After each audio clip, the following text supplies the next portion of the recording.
বাবা বলে ছেলে নাম করবে, সারা পৃথিবী তাকে মনে রাখবে। সালমান শাহ। সালমান শাহর জন্ম হয় 1971 সালে 19 সেপ্টেম্বর বাংলাদেশের খুব সুন্দর একটা জেলাতে, সিলেটে। পিতা কামারউদ্দিন ও মাতা নীলা চৌধুরীর কোল জুড়েই আছে সালমান শাহ। যদিও তার জন্ম নাম হচ্ছিল শাহরিয়া চৌধুরী ইমন, সামনে তার পরিচিত হচ্ছিল সালমান শাহ নামে। সালমান শাহ পড়াশোনা করেন খুলনা বয়রা মডেল হাই স্কুল থেকে। একই স্কুলে কিন্তু আমাদের চিত্রনায়িকা মৌসুমীও তার সহপাঠী ছিলেন। 1987 সালে তিনি ঢাকা ধানমন্ডি আরব মেশিন স্কুল থেকে ম্যাট্রিক পাস করেন। পরে আদমজী ক্যান্টনমেন্ট কলেজ থেকে ইন্টারমিডিয়েট ও ধানমন্ডি মালিক সায়েন্স কলেজ থেকে বিকম পাস করেন।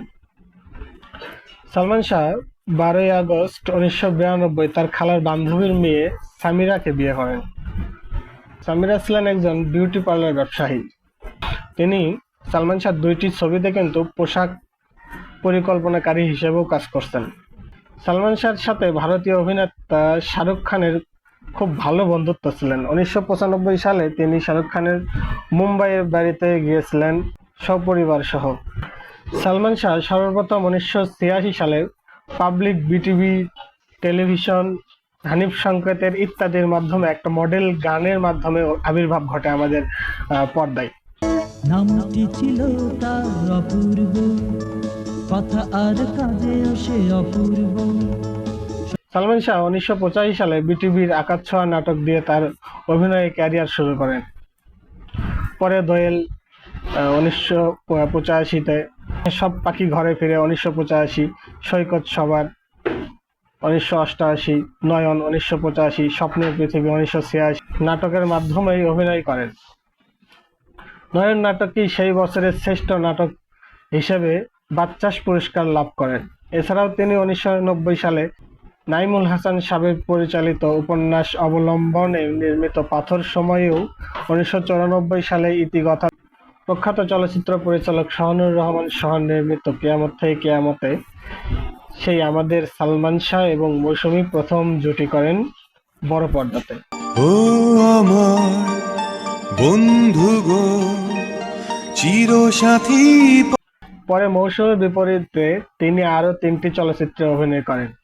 ছবি 3টি হলো অন্তরে অন্তরে 1994 সালে, স্নেহ 1994, দিনমোহর 1995।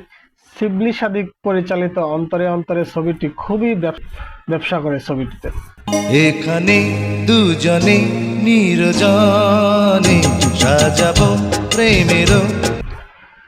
তার দ্বিতীয় চলচ্চিত্র জহিরুল হক ও তাজউদ্দিন রিজভী পরিচালিত তুমি আমার শেষ করেন। এই চলচ্চিত্রে প্রথমবারের মতো তার বিপরীতে অভিনয় করেন আমাদের সবার প্রিয় মুখ শাবনূর।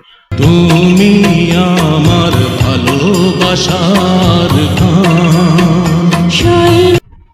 পরে তার সাথে জুটি বেঁধে একে একে অনেকগুলো ছবি আমাদেরকে উপহার দেন, যেমন সুজন সখী 1994 সাল, বিক্ষোভ 1994 সাল, স্বপ্নের ঠিকানা 1994 সাল, ও সাথী রে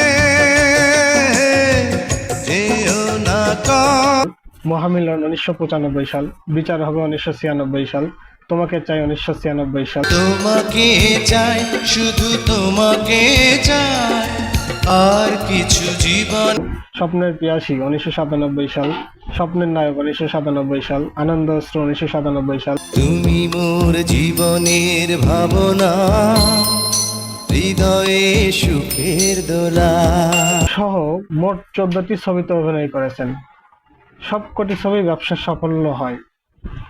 তার অন্যান্য উল্লেখযোগ্য ব্যবসা সফল ছবির মধ্যে শাবনাজ এর সাথে আশা ভালোবাসা 1995 সাল, মায়ের অধিকার 1996 সাল, আমার সাথে প্রেম যুদ্ধ 1994 সাল ও কন্যাদান 1995 সাল, শিল্পীর সাথে প্রিয়জন 1996 সাল, শাহনাজের সাথে সত্যের মৃত্যু নেই 1996 সাল এবং বৃষ্টির সাথে এই ঘর এই সংসার 1996 সাল অন্যতম।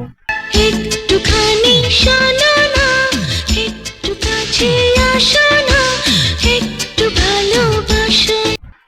সালমান শাহ 1996 সালে 6 সেপ্টেম্বর মারা যান। ঢাকার ইস্কাটনে তার নিজ বাসভবনে সিলিং ফ্যানের সাথে ঝুলন্ত অবস্থায় মরদেহ উদ্ধার করা হয়। ময়নাতদন্ত প্রতিবেদনে আত্মহত্যা বলে উল্লেখ করা হলেও তার মৃত্যু নিয়ে থেকে গেছে এখনো রহস্য। পরবর্তীকালে সালমান শাহর পরিবারের পক্ষ থেকে স্ত্রী সামিরা ও আরো কয়েকজনের আসামি করে মামলা দায়ের করা হয়, কিন্তু পরে এই মামলার আর কোনো সালমান শাহর মৃত্যু নিয়ে রহস্য আর উদ্ঘাটিত হয়নি। সালমান শাহর সমাধিটা দেওয়া হয়েছে শাহজালাল মাজারের পাশেই। 1920 সালে 14 ফেব্রুয়ারি পুলিশের তদন্ত বিভাগ জানায় সালমান শাহর আত্মহত্যায় ছিল। চিঠি এলো জেলখানাতে অনেক দিনের পর।